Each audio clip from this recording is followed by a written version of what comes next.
door Don't talk to me. I'm talking to myself then. Hey, self, the door should be open now. You're making me feel so uncomfortable. Well, we're trapped in here together.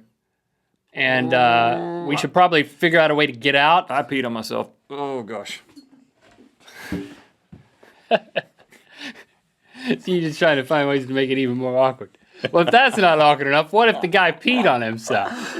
Well, first of all, I know we always have bathroom humor. Sorry. Okay, we're going to continue with Yeah, it's like, why did you have to pee on yourself, man? Well, technically, it wasn't bathroom Did you humor. really pee on yourself? A little bit.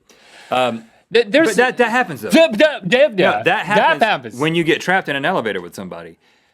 I always think... if you get trapped in an elevator, pee in the corner. Don't pee in your pants. But when I'm with a group of people in an elevator, the only thing I'm thinking is, what if I get trapped with these people?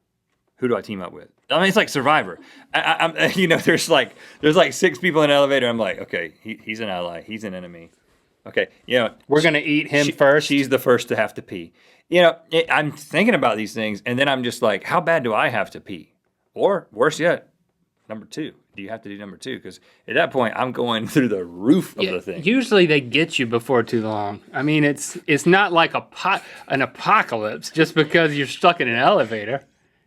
I mean, I've never been stuck in one, but I don't think it's an apocalypse. So, you saw the story of the guy who got stuck on the elevator, that it bypassed like 20 floors to get to the next part of this office building that was still active in New York. I think it was in New York. But there was like 20 multiple days. 20 floors that were unoccupied, and he got stuck in the middle of this long elevator shaft. And there's video of it. He was on camera the whole time, and he was yelling and he was knocking, but he was so far from any person because all those floors were unoccupied that he was in there for a week. Yeah, it was crazy.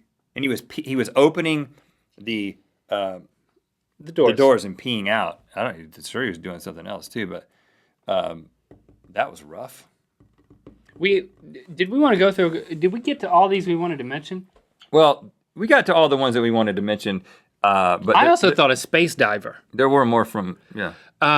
Because you would get to, it wouldn't just be you take you up in a plane and you free fall. In the future, there's going to be people who would be taken up in space shuttles and then free fall back to Earth all that way. Anybody can do, what's it called when you free fall from a plane? Skydiving. Yeah. Anybody can do that.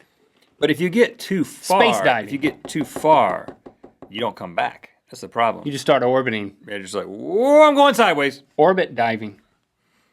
You die. A person cannot be in orbit in a suit. It will burn up. It's the friction. Listen, no idea is a bad idea, okay? This is the future. What about a climate change resettlement agent? We already know That's depressing. We already know that the sea levels are rising. You cannot deny that.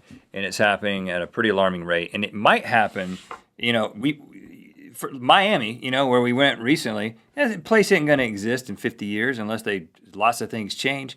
So all of a sudden, you're going to have all these people. Let's just say the year 2100.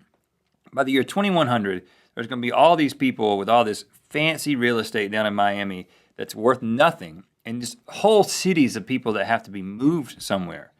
Somebody's got to figure that stuff out. Maybe we should do that. We'll be really old, though. It's too depressing.